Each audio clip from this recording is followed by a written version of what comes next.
আমি হাদিসগুলি লেখা নিয়ে আসছিলাম শোনানোর জন্য, আগামী সপ্তাহে ইনশাল্লাহ বলবো। তো কি পরিমাণ গুনাহ হবে এটাকে উপলক্ষ করে, কি পরিমাণ জুয়া হবে, কি পরিমাণ মদ হবে, কি পরিমাণ নারীবাদী হবে, এটার কোনো ইয়ত্তা, এটার কোনো হিসাব। তাহলে কোন খেলার আমি আপনি সমর্থন করি, যে খেলার সাথে এত বড় বড় নাফরমানিগুলি জড়িত?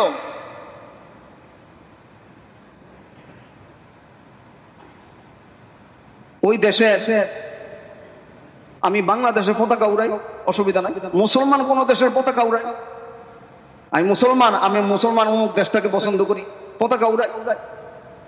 ওই দেশের পতাকা আমার কি আসে যায়? ওইটার মধ্যে আমার কি? ওইটার জন্য আমি কেন টাকা পয়সা লস করতেছি? কি পরিমাণ জুয়া খেলবে, কি পরিমাণ বাজি করবে, শত শত হাজার কোটি টাকা জুয়ার বাজি ধরে নষ্ট করবে।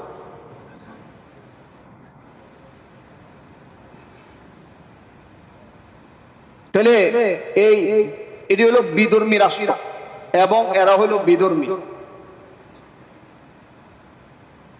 এটার অর্থ আমি এটা বুঝাইতে কোনোভাবে চাই না, এটার অর্থ আমি এটা বুঝাইতে কোনোভাবে চাই না যে মুসলমানের প্রতি আমাদের হিংসা বিদ্বেষ রাখতে হবে, এটা আমি বুঝাইতে চাই না।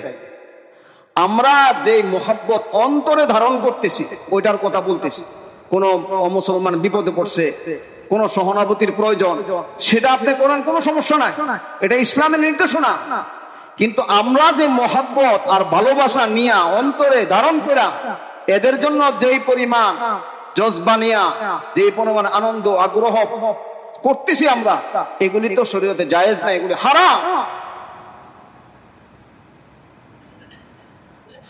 অতএব নিয়ত করি, আমরা এখন থেকে নিয়ত করি, এই মুহূর্ত থেকে নিয়ত করি যে যেই দেশের জন্য পাগল হন, যদি ওই দেশের এবং যাদের জন্য পাগল, আপনি যদি কাল কিয়ামতের দিন ওদের সাথে উঠতে চান তাহলে পাগলামি করেন, কোনো সমস্যা নাই।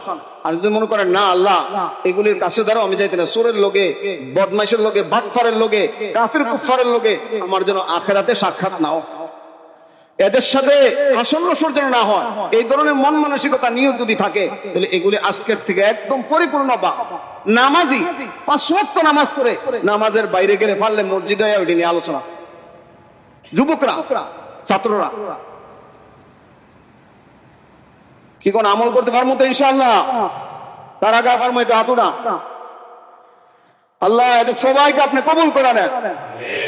ঘর বাড়ির থেকে যেগুলি পতাকা মতাকা আছে এগুলো নামায় ফেলবে। অন্তরের মধ্যে যাদেরকে জায়গা করে নিছি, এরা থাকবো না বাইরে হয়ে যাবো? জোরে বলেন, বাইরে হইবো না অন্তরের মধ্যে থাকবে? আল্লাহ নবী, সাহাবায়ে কেরাম, এদের মোহাব্বত আমাদের অন্তরে আমরা জায়গা দেব। আর যাদেরকে জায়গা দিচ্ছে এদের ঠিকানা কোথায়? যদি এদের সাথে আল্লাহ নবী বলছেন আল মারউ মা মান আহাব্বা, যে যার সাথে মোহাব্বত রাখবে, যে যার সাথে ভালোবাসা রাখবে, এটা তো একটা নাম না, এটা আমার অন্তর। হ্যাঁ, আর্জেন্টিনা কোনো নাম না, এটা আমার অন্তর, এটা আমার আবেগ। হ্যাঁ, ব্রাজিল এটা একটা নাম না, এটা আমার আবেগ, এটা আমার অন্তর, এটা আমার ভালোবাসা। বাপরে বাপ, আল্লাহ নবী বলছেন আল মারউ মা মান আহাব্বা, যার সাথে যার মোহাব্বত তার সাথে তার কি? জোরে বলেন, যার সাথে যার মোহাব্বত তার সাথে তার হাসর। অতএব আল্লাহ যেন এই সমস্ত বিষয়গুলি থেকে আমাদেরকে পরিপূর্ণভাবে বাঁচা, আমাদের সন্তানদেরকে, যুবক ভাইদেরকে, ছাত্রদেরকে, আমরা যে পর্যন্ত আওয়াজ মা বোনরাও শুনতেছি, আল্লাহ আমাদের সকলকে আমল করার তৌফিক দান করেন।